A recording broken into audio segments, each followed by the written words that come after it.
evitó el golpe. Querían preparar un sabotaje contra Venezuela, pero el Kremlin, a punta de diplomacia, lo ha impedido. Ese es el alerta que sacudió la región. Una maniobra vestida de ayuda humanitaria en Haití podía servir de coartada para hostigar a Caracas, y Moscú encendió todas las alarmas.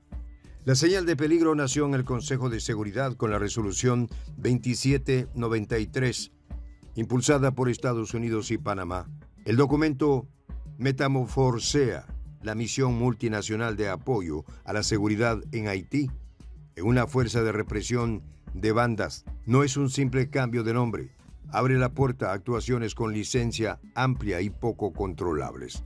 Rusia, China y Pakistán se abstuvieron.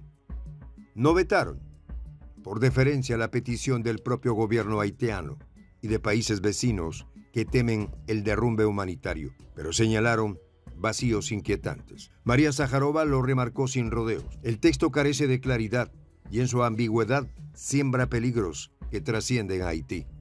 La portavoz rusa explicó por qué Moscú no interrumpió la iniciativa y al mismo tiempo levantó un dique político. Zaharova apuntó que la resolución otorga a las nuevas fuerzas un estatus prácticamente independiente del control nacional e internacional, con un mandato casi ilimitado para usar la fuerza contra cualquier persona o grupo que Estados Unidos y sus aliados clasifiquen como pandillas. Ese triple subrayado, prácticamente independiente, casi ilimitado y pandillas, no es semántica, es arquitectura de poder. Si esa fórmula se naturaliza bajo el paraguas de la ONU, advirtió Moscú, podría emplearse como precedente para intervenir en otros países de la región. Y sí, el nombre que se mencionó fue Venezuela. Washington además ya sembró insinuaciones. Según denunció Moscú, se difundieron vínculos infundados entre supuestos cárteles venezolanos y bandas haitianas. No hay pruebas, insistió Rusia. Hay narrativa. Y esta narrativa, señaló Zaharova, funciona como engranaje para justificar futuras operaciones ilegales contra un Estado soberano si se apela al mismo mandato del Consejo. Sergei Lavrov elevó el tono desde la diplomacia dura. Dijo que la situación en el Caribe es alarmante. Remarcó la presencia de buques de guerra estadounidenses cerca de las costas venezolanas. A eso lo llamó amenaza real, concreta, de agresión militar, más allá de las fórmulas retóricas de contención del crimen. No era un diagnóstico sin sustento. Coincidió con un informe de una cadena estadounidense que, citando fuentes militares, reveló que el Departamento de Guerra evalúa opciones para atacar a supuestos narcotraficantes dentro de Venezuela en las próximas semanas. Una frase fría para un escenario inflamable. Evaluar opciones para golpear en territorio soberano. En paralelo, se denunció otro episodio grave. Fuerzas estadounidenses destruyeron un grupo de embarcaciones en el Caribe. Afirmaron que transportaban drogas desde territorio venezolano. Caracas lo niega y sostiene que eran civiles. Crímenes de lesa humanidad, acusó. 6 ataques reportados desde septiembre y más de 27 fallecidos pintan un cuadro que exige lupa jurídica. La diplomacia venezolana buscó el contrapeso institucional. Iván Gil se reunió con Antonio Guterres. El secretario general, según informó el canciller, calificó de injustificada e inaceptable la amenaza militar estadounidense. Fue una línea inequívoca. Gil, por su parte, remarcó que ese despliegue viola la Carta de las Naciones Unidas y pone en riesgo la estabilidad y la soberanía de toda la región. La clave, insistió Rusia, es no permitir que la nueva fuerza de represión de bandas en Haití sea instrumentalizada como biombo. Lavrov advirtió que una coalición así podría transformarse en herramienta para atacar a gobiernos que no se someten a Washington con el argumento flotante y maleable de combatir narcotráfico o pandillas. El patrón es conocido: tipificar a conveniencia, actuar con mandato flexible, exhibir legalidad y producir hechos consumados. Por eso Moscú hizo equilibrio. No bloqueó lo que solicitó Puerto Príncipe, pero dejó constancia del peligro estructural. Lo dijo Zaharova y lo reforzó Lavrov. El mensaje a Caracas fue nítido. Atención máxima. En Venezuela, ese aviso encontró un país en preparación. Nicolás Maduro rechazó la agresión militar de Estados Unidos y denunció la injerencia de la CIA. Lo hizo en un contexto del despliegue estadounidense en el Caribe con buques, bombarderos estratégicos y submarinos nucleares, más unos 10.000 soldados. Caracas lo lee como amenaza directa. Washington justifica su presencia con la lucha contra narcotráfico y terrorismo. Caracas responde con memoria histórica y con números. Desde septiembre, los ataques contra embarcaciones sospechosas de tráfico dejaron más de 27 muertos. Las cifras, más allá del discurso, imponen preguntas sobre reglas de enfrentamiento y control judicial. Maduro, además, calificó la política estadounidense como burda y grosera intervención.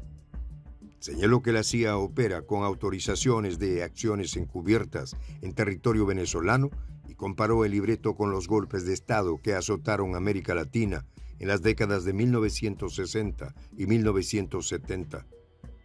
La alusión no es decorativa, es advertencia sobre métodos.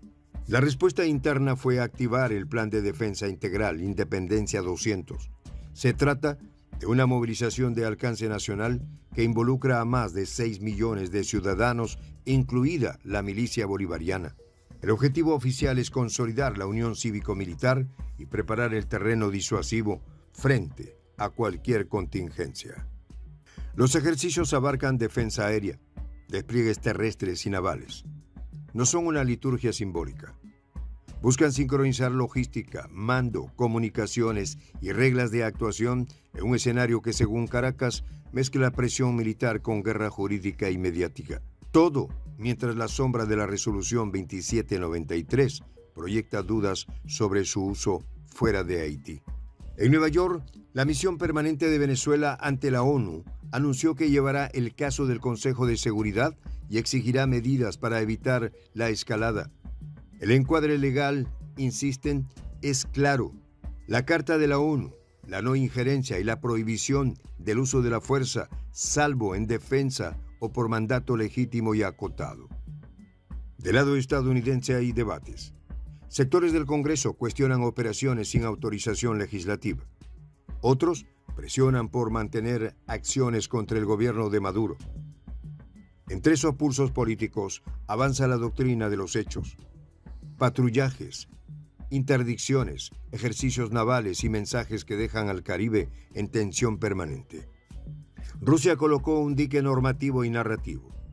Al marcar los riesgos de un mandato casi ilimitado y de una fuerza prácticamente independiente del control nacional e internacional, expuso el núcleo del problema, la elasticidad del término pandillas y la discrecionalidad para definir enemigos sin controles efectivos. Sájarova, al denunciar insinuaciones infundadas sobre nexos entre cárteles venezolanos y bandas haitianas, apuntó contra el corazón justificatorio. Si la premisa es falsa o indemostrada, la conclusión intervenir carece de sustento. Extremadamente preocupante, calificó. Ese adjetivo resume la experiencia de operaciones encubiertas, camufladas de misiones de paz. Lavrov añadió el componente geoestratégico. La cercanía de buques estadounidenses a la fachada marítima venezolana, dijo, es alarmante, porque se combina con la opción de golpear supuestos narcotraficantes dentro del país. El resultado es un tablero donde lo policial, lo militar y lo diplomático se entrecruzan con fronteras borrosas. Caracas, por su parte, insiste en que las embarcaciones destruidas transportaban civiles. Habla de crímenes de lesa humanidad y reclama investigaciones independientes. El número de ataques y de muertos alimenta este pedido. Al final, el mapa muestra 3 líneas decisivas. Una resolución con fisuras peligrosas. Un cerco militar que presiona y una respuesta civil militar que se organiza. Entre esas líneas, la advertencia rusa impidió que el primer trazo se volviera justificación del segundo.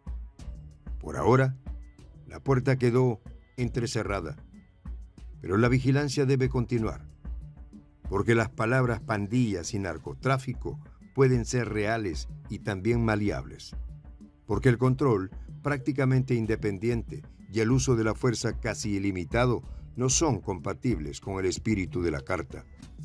Así, El mensaje que baja desde Moscú y resuena en Caracas